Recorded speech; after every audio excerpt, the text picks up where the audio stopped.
Hello, everyone, and thank you for stopping by today for our Safety and Health Magazine webinar sponsored by JJ Keller. We're going to let our audience get settled for just a minute, and we'll start the presentation in about a minute. Thank you.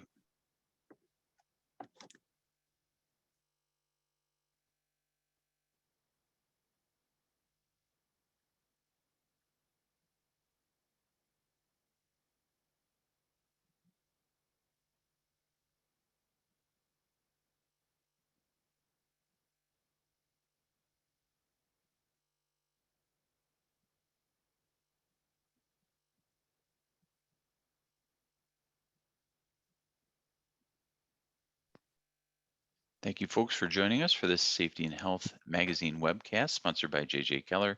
We're going to start the presentation in just a moment. We'll let our audience members come in and get settled just for a moment. Thank you.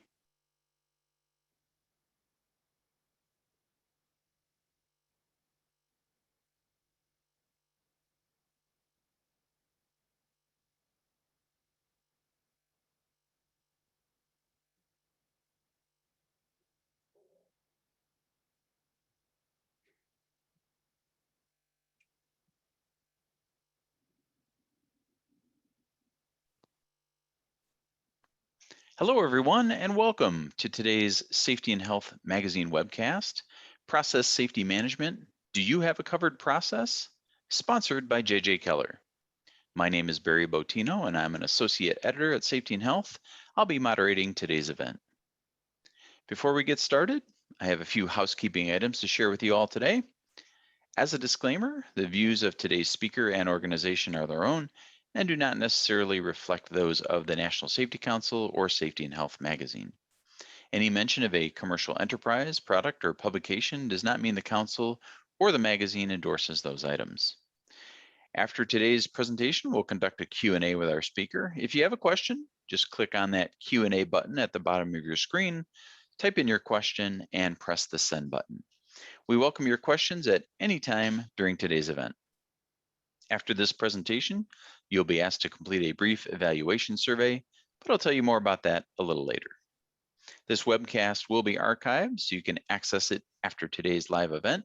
To view this webcast and all of our past webcasts, please visit safetyandhealthmagazine.com/events, or you'll also receive a link in our post-event email. With that, let us introduce our presenter today. With us today is Travis Roden. And unfortunately, Travis's colleague Ray Chishti could not be with us today. Travis serves as a senior editor for JJ Keller and has been with the organization since 1997. Travis specializes in the areas of safety management and auditing. And I must say, he's also an excellent follow on Twitter for all things EHS.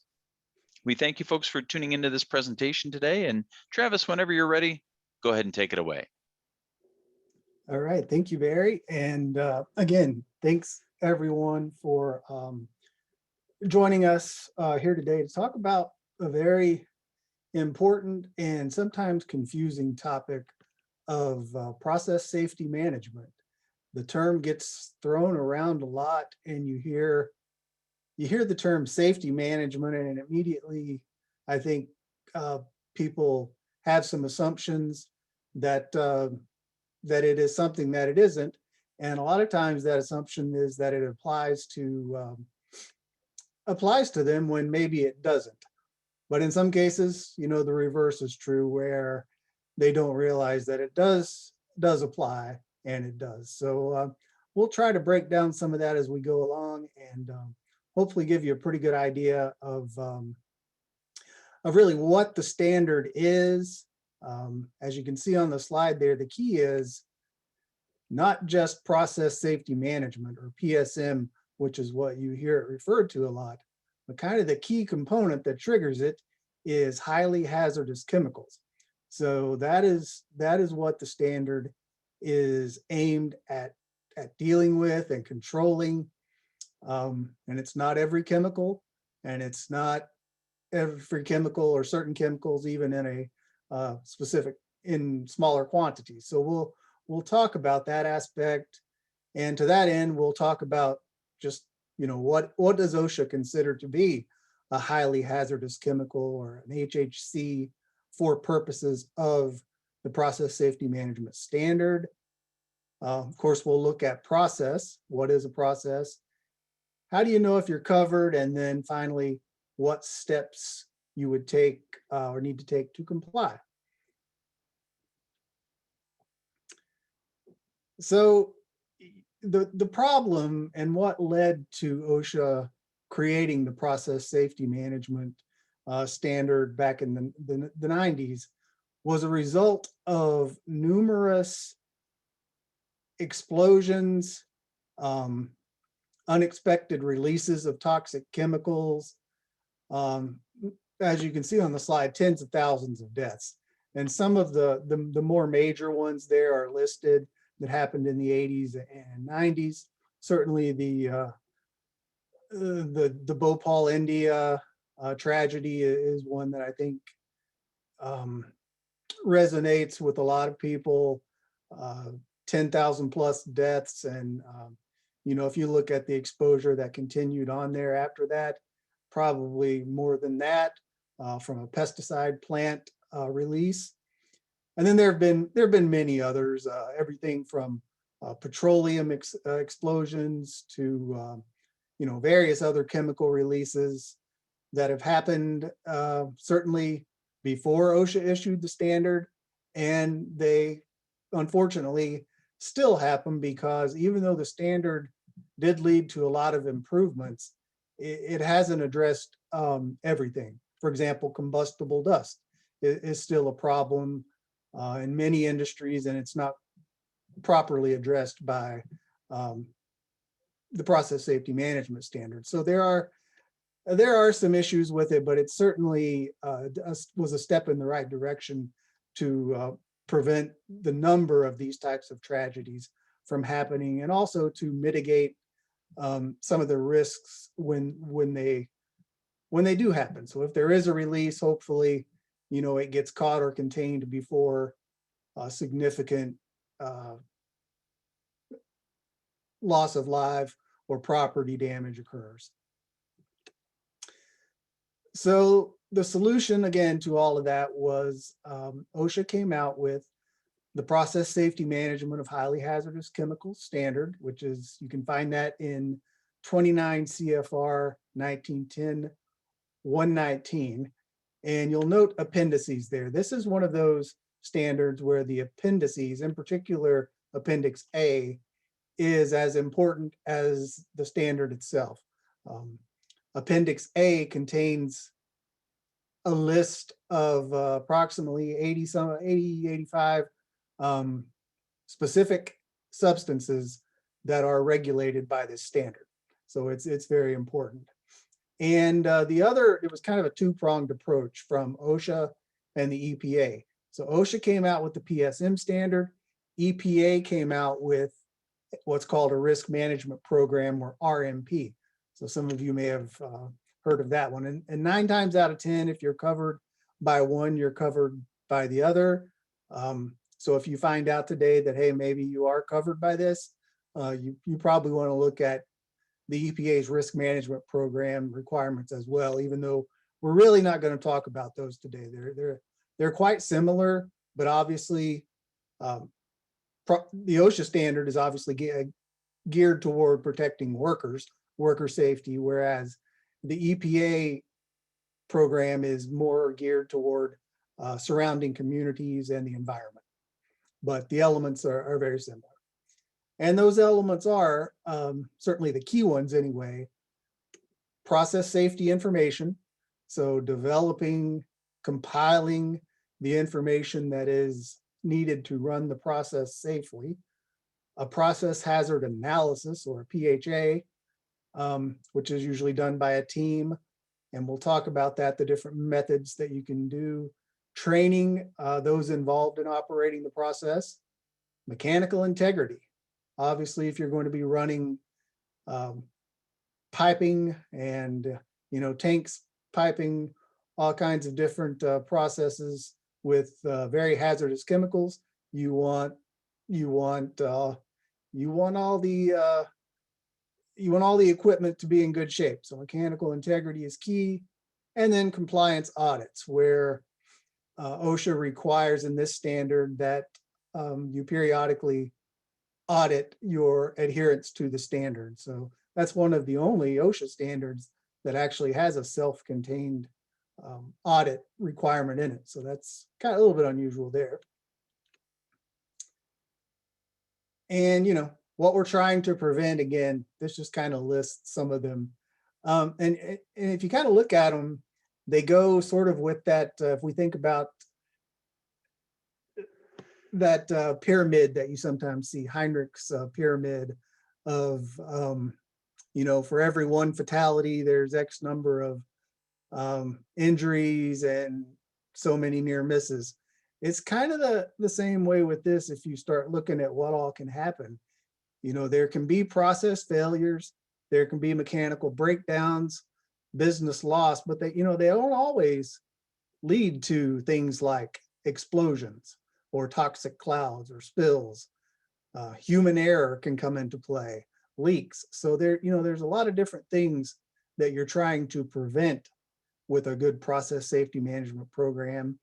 And hopefully you prevent those at the bottom level so that, you know, you never end up, ideally even with a leak, but with something like process safety management, if you've implemented correctly, if there's a leak, there's going to be a safeguard, a leak detection system that's going to detect that, and hopefully you can act on it before it leads to any kind of you know, danger to workers or the community. So it may cause some business interruption, but the idea is that you're putting in those redundancies to detect potential issues. So prevention is the goal. And you can kind of, if you want to take a look at that little diagram on the right there, that came from the Chemical Safety Hazard and Investigation Board, or CSB. They're an independent agency, so not part of OSHA, but they investigate many of these high profile explosions and releases. And, you know, this is a good idea of what process safety information will look like.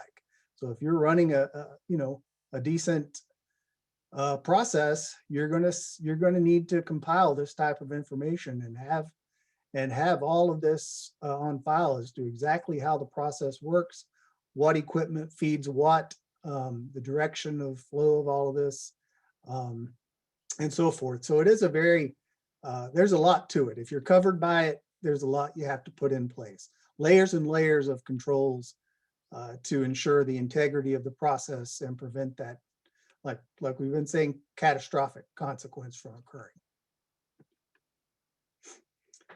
So when it comes to applicability, this is, I guess, the really the main takeaway for today for those of you who may be new to this concept or this standard. Two ways you can be covered by the process safety management standard. The first one is to have one of 130, I think I said 80 earlier. Yeah, it is 130 specific chemicals listed in Appendix A to the standard in the listed threshold quantity. And those range from, you know, I think the lowest is 500 pounds, and then they, you know, goes up to 15,000, I believe. So you'll definitely want to look at that. Those are very specific chemicals.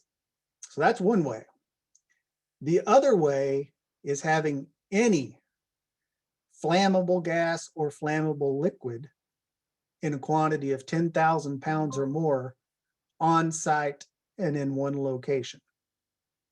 So when you look at number one there, that means you would have individually, let's say you had X chemical that was listed in Appendix A at a quantity of 3,000 pounds, and the threshold for it is 5,000 pounds. So you would not be covered.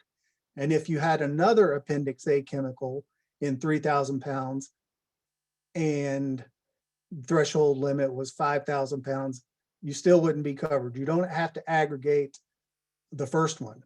Number two, however, for flammable gases and flammable liquids, you do have to aggregate those if they are on site and in one location. And that basically means if there was an incident with one of these locations of flammable gases or flammable liquids, could it impact the other one? And if the answer is yes, then you would aggregate them. They're considered essentially one process. And there's a definition of process on the right side of your screen there. Really, it's about as broad, encompassing as you can be. Any activity involving a highly hazardous chemical, including use, storage, manufacturing, handling, or on-site movement. So you can see it includes connected vessels and separate vessels, which is what I talked about a minute ago, that could impact one another. So very, very broad. You may think, well, we just have these in storage. Well, storage is considered to be a process if you meet the standard, the threshold quantity. Couple of examples here of Appendix A, anhydrous ammonia. The threshold quantity is 10,000 pounds. Chlorine, 1,500. Hydrogen sulfide, 1,500. A few exclusions do exist. So one of them, if the total quantity of flammable liquid stored in atmospheric storage tanks or transferred is kept below their boiling point, and this is the key part of this, without the benefit of chilling or refrigeration, then you can exclude that from your count toward the threshold quantity.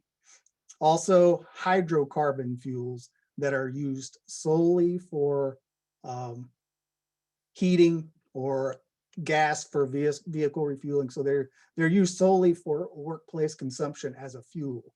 Those are also not counted towards your total quantity.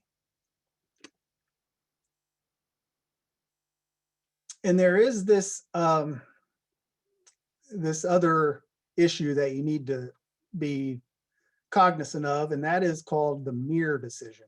And what that is, it's a court case that goes all the way back to 1996, but OSHA never actually went back and changed the standard. They haven't yet.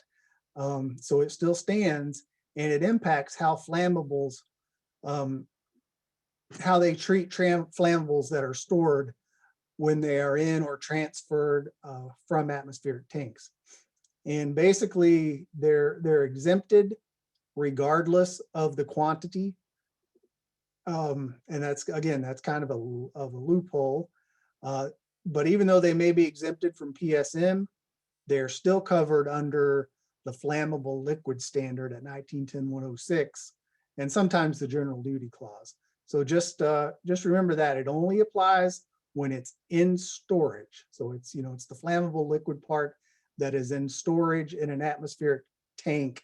And we mentioned that part about kept below the boiling point and whatnot. So there's no exemption if it's used for part of the process beyond storage, if it's not true storage, or if it's stored under pressure or chilled below the boiling point. But that is something that for years OSHA has said they're going to change, but at this time they have not. So it still technically does,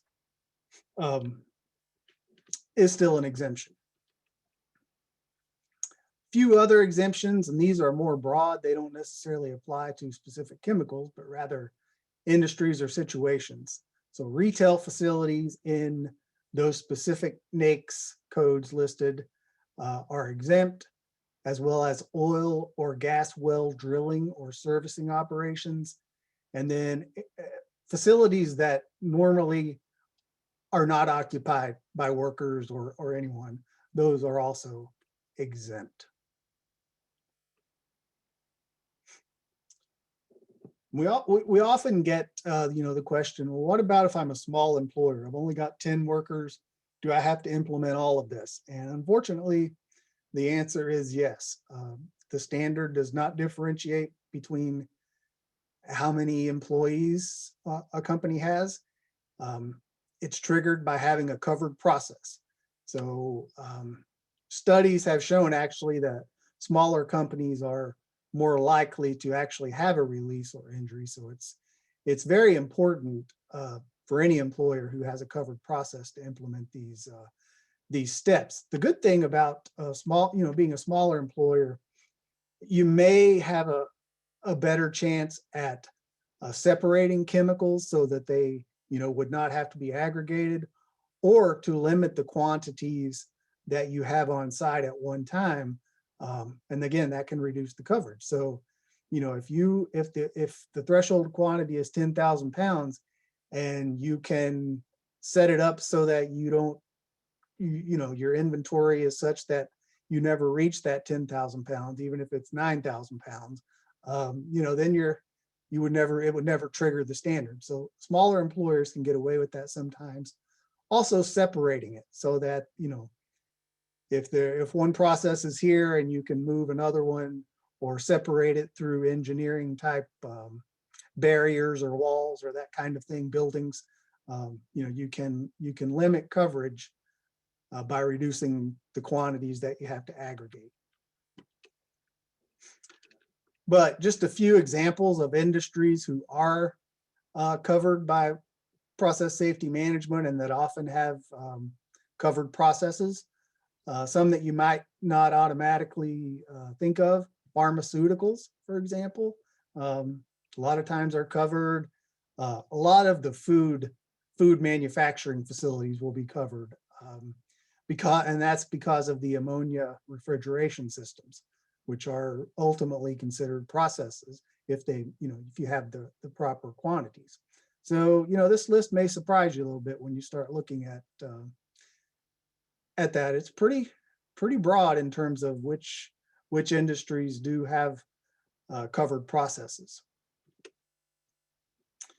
So if you happen to be covered by the standard, there are about 12 elements really that you have to implement. Those are listed, the main ones on the slide. Employee participation is key. Process safety management, or process safety information, or PSI. The process hazard analysis, operating procedures, training, contractor provisions. That one is key. We see a lot of incidents where there just isn't communication between, a contractor coming in, doing work either on or around a process, and just they're not in sync with what the employer's doing, and we end up with some problems there. Pre-startup safety reviews, mechanical integrity, management of change, another huge one, and we'll talk about that a little bit more as we go along. And you can see the other three there as well. We'll talk about all of these as we zip through here. So first off, employee participation.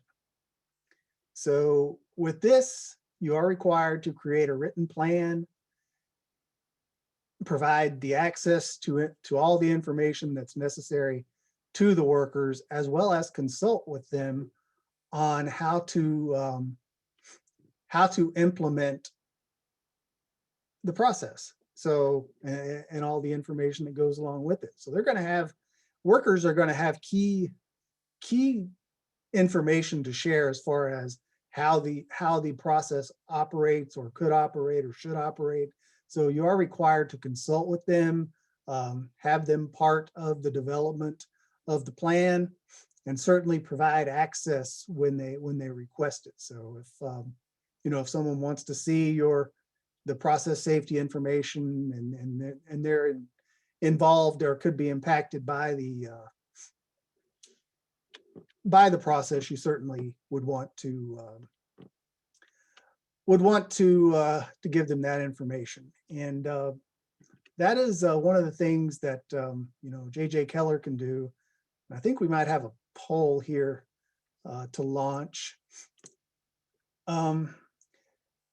JJ Keller can definitely help you comply with some of these process safety management elements. So if you take a look at the slide there, and let us know if you'd like more information on any of this. Certainly the process safety information, the response, the process hazard analysis portion, or even an audit. You know, we were happy to help you out with that and send you some information as well regarding the services that we can provide, and some information just about the standard in general. So definitely take some time there and select if you'd like to receive that compliance brief. It's a really good overall brief that kind of summarizes what we're talking about here today very nicely, I think. So it's you can see a snapshot of it here. It's really all about understanding the standard and you know, how your operations may or may not be covered. So let's look at process safety information, which is really kind of the foundation of your program. So in order to understand the hazards of the chemicals, you've got to gather all the information that's pertinent. So that's things like the safety data sheets for certain, which are going to contain, you know, all the information about the boiling points, flammability, classifications, storage, handling, that kind of thing, the chemistry involved. So, you know, a lot of times with process safety management, the safety manager may be overseeing the program from the OSHA standpoint, but you very likely are going to have chemists involved in terms of, you know, how the process functions, where the reactions occur, that sort of thing. So you're definitely going to need to work closely with them to gather this type of information. And that's part of the requirements, are to, you know, have a proper team assembled with the necessary expertise. But you'll look at things like, you know, what is the maximum inventory we would possibly have of this chemical or this process. Look at the safe limits of it, as well as any design codes that that may come into play. And design codes are things like American National Standards, ANSI standards, standards from industry groups like the Ammonia Refrigeration Institute, for example. So those are going to be very unique to your specific chemical and process. So you're not going to find that part of it in the OSHA standard. You'll either need to compile that in-house from your own experts, or bring in someone that has that expertise that can tell you, okay, you know, you're going to need to comply with this ANSI standard, as well as this standard from the Petroleum Institute, American Petroleum Institute. So there's a lot that goes into this. So that was PSI, or process safety information. And then we get into what's called the process hazard analysis, or the PHA. And again, that has to be performed by a team with expertise in engineering and process operations. What that's going to do is identify all the potential hazards of your process, as well as the potential solutions. And there are required processes that you have to use, techniques that you have to utilize. For example, you either have to utilize a HAZOP process, the FMEA, a what if technique, or a checklist approach. So those are written into the standard, and they give you a little bit of information in the standard about what those are if you've never done those types of evaluation risk hazard techniques before. You have to do one of those. You have to look at the facility siting. So where is it located? What are the potential issues there? Human factors, of course, that's always going to be a present, and maybe one of the more difficult ones to control. Prior incidents. Have we had incidents with this before? What happened? Did we implement appropriate controls? Control failures. What happened when our controls actually didn't work as they were supposed to? We thought we thought this would detect a leak, but it turns out the alarm did not go off, or it wasn't connected properly, or the leak was in a place where we didn't think it possible that it could be, things like that. Then you develop recommendations from that team, and they get considered and you have to revalidate the PHA every 5 years under the standard. Again, this is much different from most other standards that do not have this type of a really just rigid approach. Operating procedures seems pretty obvious, but there's a lot to it in the sense that it kind of, the operating procedures feed off of and into all of the other elements of the standard. So if there's a problem, if you locate a problem with the operating procedures or change something with the operating procedures, chances are it's also going to change one of the other elements, your process hazard analysis, your process safety information, or something of that nature. But really, you need to have procedures for startup and shutdown, as well as normal operations, temporary operations, if that's applicable, emergency operations. So if you're running, under a power failure or, something that's different, if something has gone wrong with one of the processes or part of the process, you'd have operating procedures. You'll want to include your limits, the deviations, as well as the hazard controls.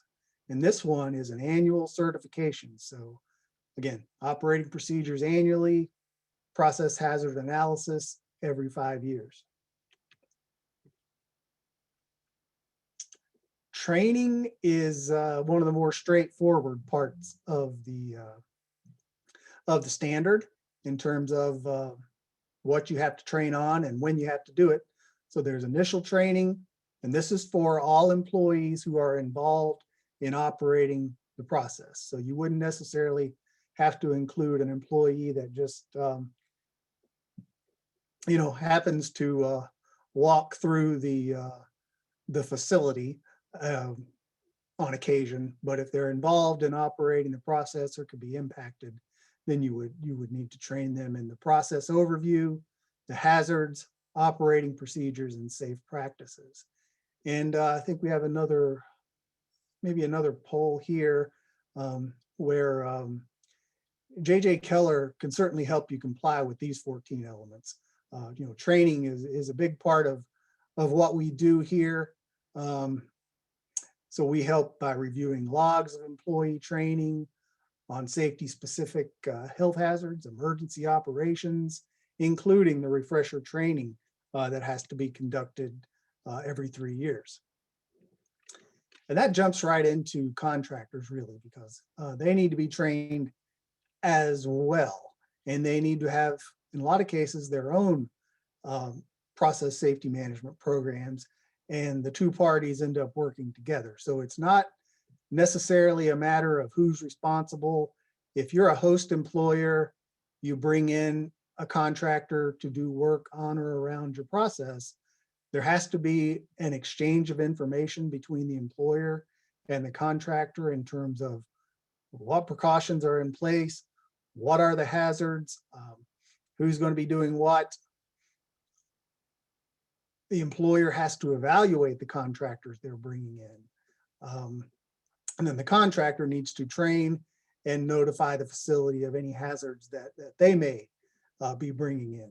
And this applies pretty much to any contractor working on the covered process, except for services that are incidental, like, for example, janitorial services. So if someone is just coming in to sweep the floor or that kind of cleanup, really not involved in the process or not going to impact the process, they don't have to go through this particular exchange of information and training between the contractor and host.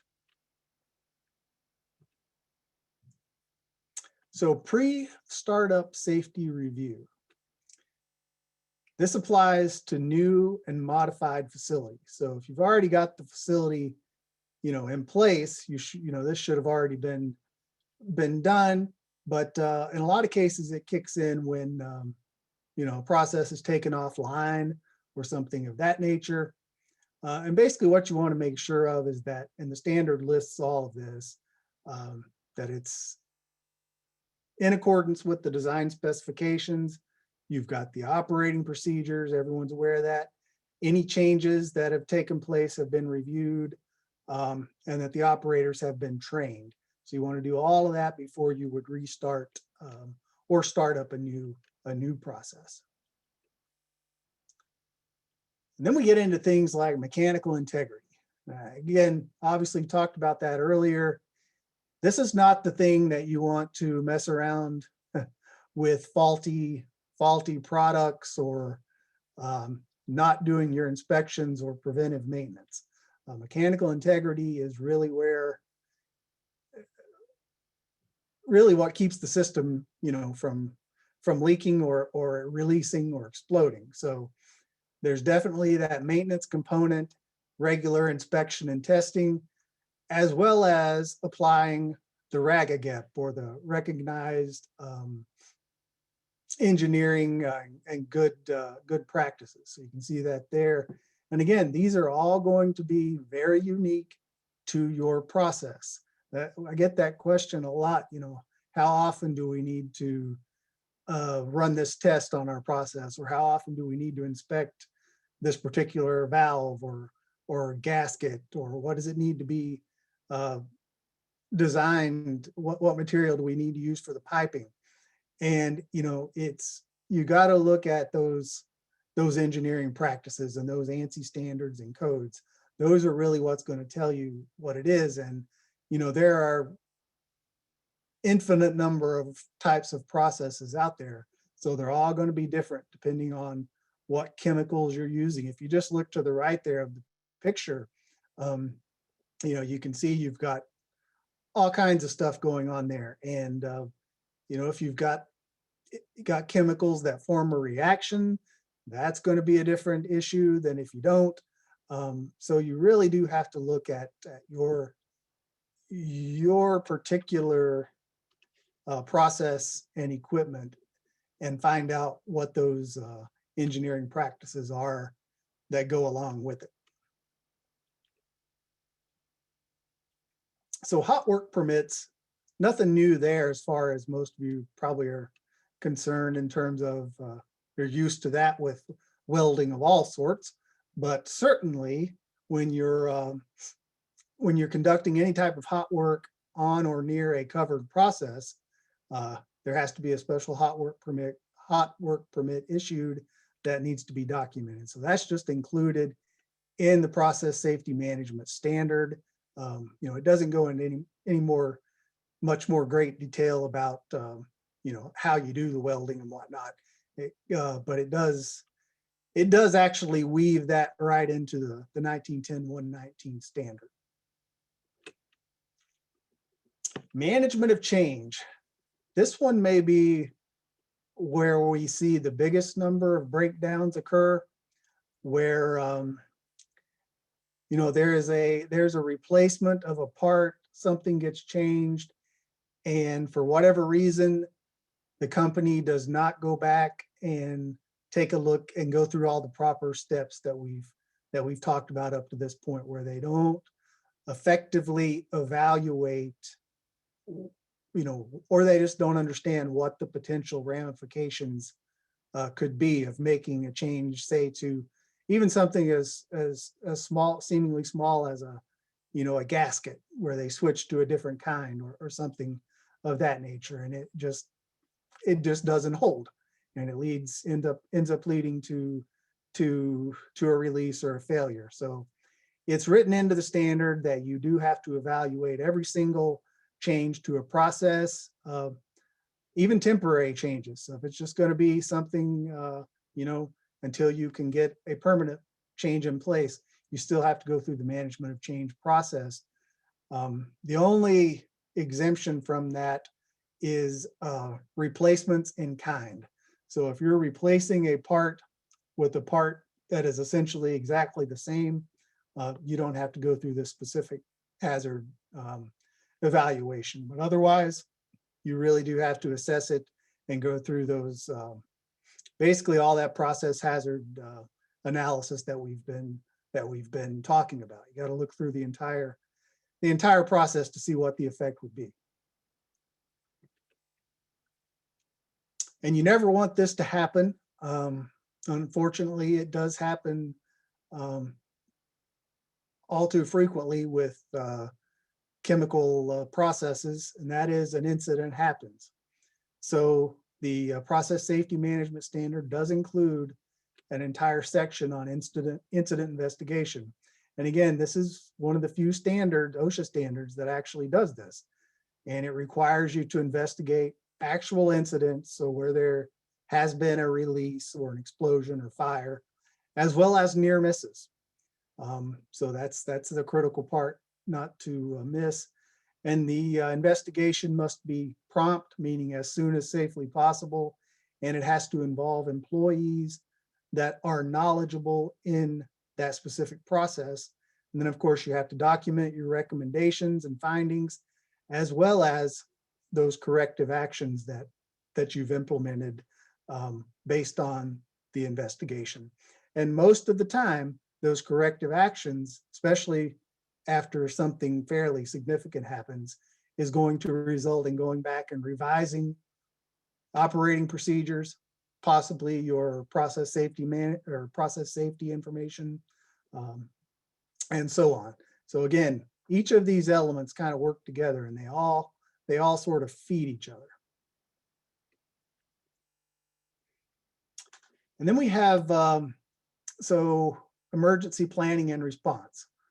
That one is also, there's a general OSHA requirement in 1910-38 for all companies having to have an emergency action plan. But the process safety management standard specifically calls that out in the 1910-119 standard, basically saying you need an action plan for the entire plant that has to include pre-planning for catastrophes. So that's, obviously that's a big task, as well as conducting training or drills. And I think, if you have an emergency response team involved in your process safety management, or if you just have a process, if you have a covered process in general, there definitely needs to be coordination ahead of time with your local fire department, police department, all of those agencies who might respond to a release that happened at your facility. It's a great idea to bring those people in occasionally, have them be familiar with your process, where things are located, what you have, what's needed to address or mitigate. If you have a certain type of gas release, what are we going to need in order to come in there and combat this? So definitely it's a good idea to work with those during your drills, either annually or at least bring them in on occasion. And then we have another, like I said earlier, another unusual OSHA requirement is that this standard requires you to conduct an internal audit for compliance with the standard itself. So it's not saying you have to do a complete audit, of your forklifts and all that kind of stuff. You're doing an audit of the process safety management standard. And that needs to be done every 3 years. Findings have to be documented.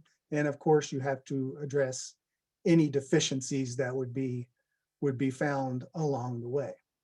So that's a little bit unusual. Most of the OSHA standards don't do that. The closest one I think might be the lockout tagout with the procedure inspections and auditing of the review, I should say, of the canceled confined space entry permits. But for the most part, OSHA standards don't contain such a requirement as this.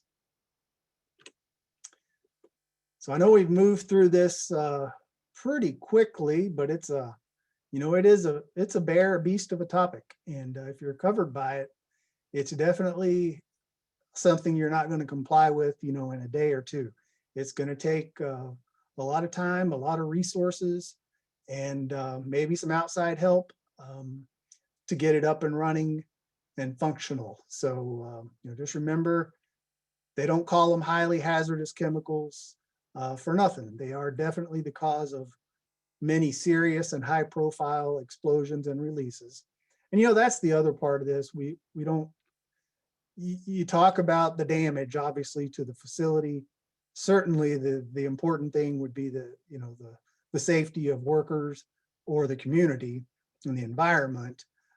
But there's also, the public aspect of this as well, the public image aspect, where, if you have like some of these pictures that I've had on a couple of the slides where the entire facility is, up in smoke and has rattled the surrounding communities, it's not going to bring about good press. So it's really something nobody wants to have to deal with. So that's why it's so important to put these elements into place.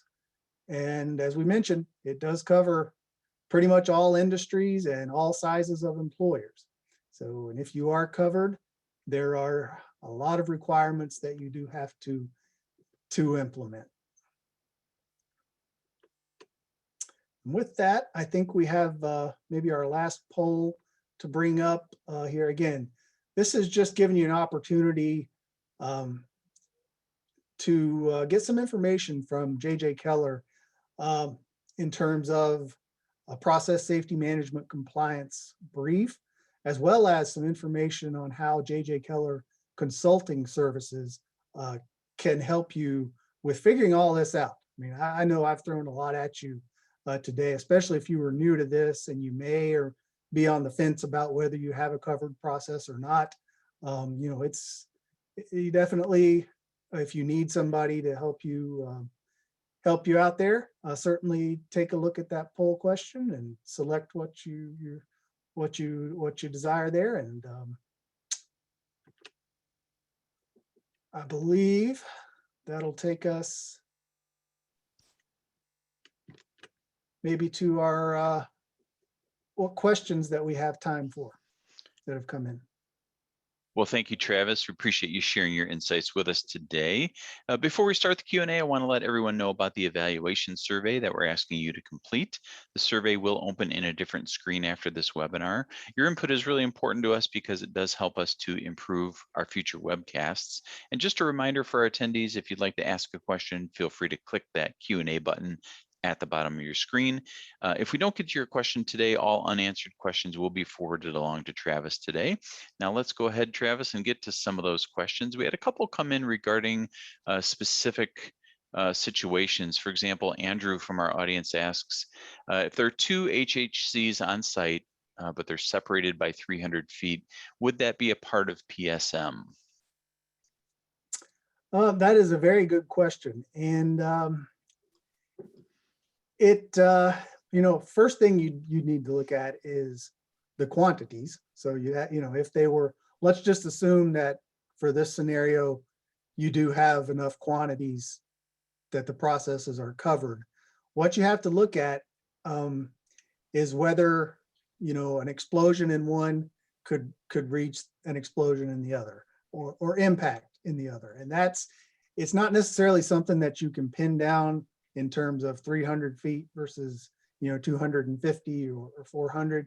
You kind of have to look at the quantities that you have in both processes and the characteristics of each product to determine, okay, if this thing, for example, if this one explodes, what's the likely damage that's going to happen?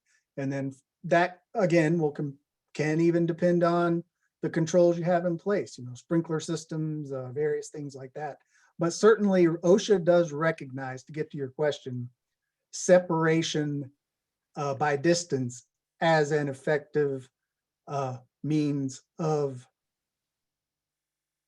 having to combine processes. So, if you determine that, hey, 300 feet is sufficient, then, if you can document that, then OSHA does allow you to count those as, not as two separate processes. So yeah, it is, separation by distance is definitely a possibility. I just can't say for sure, without knowing the specifics, whether that particular scenario 300 feet would be enough. Okay. Well, thank you for that, Travis. The next situation, Chester asks, so there is an employer who has offloads liquid propane from railroad tank cars to above ground storage tanks, and then local trucks come and pick it up from there. The employer doesn't own the rail cars or the tanks, just the ground that the facility is located on, and they have 2 employees there who help with the offload. Obviously, there are well over 10,000 pounds on that site there. What sections of 1910.119 would that facility be responsible for? Boy, that is a good question. I mean, it sounds like I'm trying to think if there would be any exemptions that come off right off the top of my head. But it sounds as though they have employees that are, from what I gather, exposed. So it's not one of those unoccupied remote situations. They do own the process, I believe, if I understand that correctly. It sounds like that they would be responsible for the entire, 1910.119, as far as you'd have to maybe, it's going to be dwindled down as far as the amount of work you'd have to do to go through each element. But I think each element would apply to some extent, because if you do have a covered process, then you do have to do the process information, you do have to do the management of change, the audits, and so on. It's just going to be much more minimal in terms of, for example, your process safety information, because you're basically dealing with the tank. I assume that there's basically just connecting to it and dropping and depositing to it. So if I understood that correctly, it sounds like it would be covered and you'd have to implement the elements, but it probably wouldn't rise nearly to the level of having the sophisticated maps and drawings where we're showing all the piping and connections and reactions. Okay, thank you for that. Next question is from Greg, and he's curious, would a bottling operation for distilled spirits be considered a covered process due to flammability? And he says, for example, 80 to 100 proof distilled spirits are transferred from an atmospheric holding tank to a filling machine for bottling into consumer packages.